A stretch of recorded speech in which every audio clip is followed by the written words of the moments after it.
Welcome to the web show for 2009, and I couldn't think of a better place to kick things off than the beautiful island of Bali. And as usual, when I'm travelling around making the show by myself, there's always a crazy story or adventure on the way.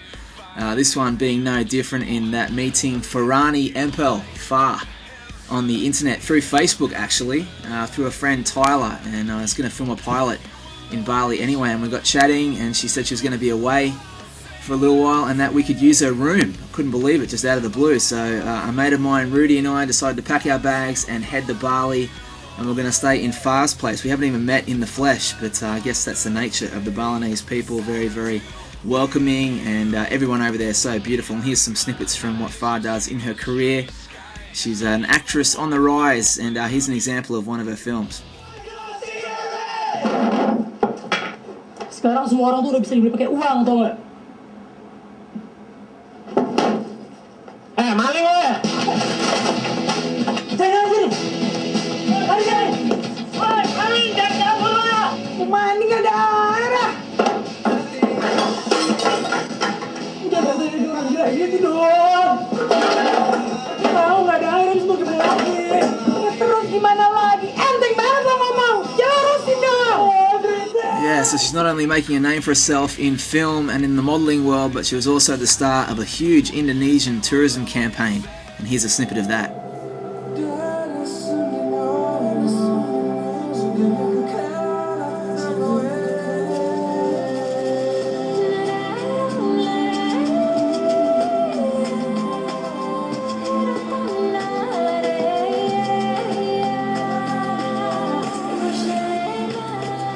Yeah, so she's definitely a young lady with the world at her feet and representing Indonesia on the world stage. It's cool to see. You can check out all the pics and videos at myspace.com/FarEmpel. Plenty of stuff to see. And as the story goes, we met through Facebook, and Far told her friend Yulan, her flatmate, about us, and so she was expecting us on the night. It was very cool that they are chilling on the beach somewhere in Bali.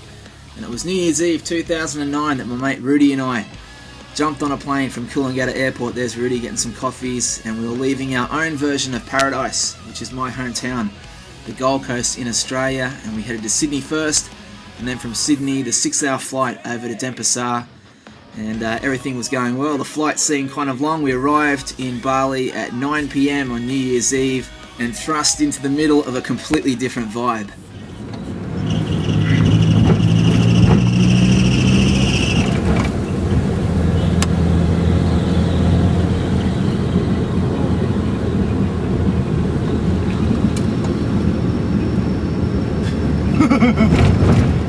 So with the BMO driver's evil little giggle, we encountered a world where the traffic rules were a little different to home.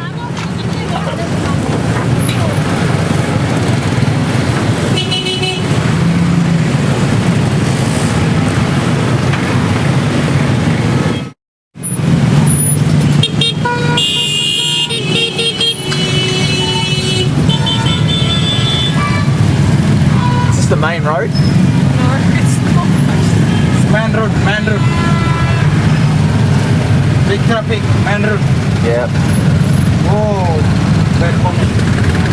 So we made our way from Denpasar Airport over to Seminyak, and it was to the club Home, where Yulan was going to be there with her friends. It was the first time we were going to meet, of course, all through Facebook, but by the time the new year kicked in, and about 1 AM, Rudy and I were pretty tired, and Yulan was certainly partying with her friends. They know how to do it over there, and the alcohol was flowing, but we had the idea of jumping in a cab, and she wrote out the address. All first time for us, so we pretty much had no idea how to get there. The cab driver said he did, but when we tried to do it, he couldn't find it, so we had to go back to the club, and then we tried again, and then we ended up in a cab trying to find a hotel for about 4 hours. It was a nightmare.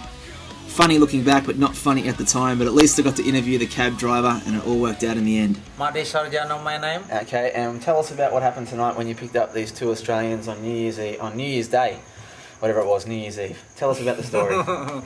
Oh, what is? It's very sad. Very no sad. It's okay.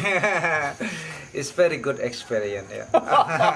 Well, tell everyone what happened. We were trying to find a hotel. We try around find hotel. All hotel is full in Bali because New Year celebration. Yeah. Okay. So okay. for about 2 hours. Yeah, about 2 hours. And we went to Sanur as well. No luck. No lucky. And then we come back to try and find the address here. Yeah, dress again. Try. Oh, make it a bit grassy. That was frustrating, wasn't it? Yeah. Okay. And we're near the end of the journey now, and it's about 4 in the morning, nearly 5 in the morning. Nearly, yes, 5 o'clock in the morning. So we've been driving around for about 3.5 hours nearly. Oh, 3 hours, yeah. Oh, yeah, okay. One of the worst nights ever, seriously. But so how long have you been driving cabs for in Bali? Oh, I drive for more than 15 years. Wow. 15 years, only taxi driver. Okay. What's your favourite thing about Bali? What do you like about it the most? Oh, I like everything here. It's nice here. Good people? Yeah, it's nice people. Yeah? It's nice people here. I love asking people when I make my show about dreams and stuff. So, like, what sort of dreams did you have as a young boy? Did you grow up here in Bali? Did you grow up here?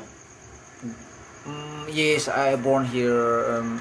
All family born in Bali. Okay. Okay, grow up in Bali.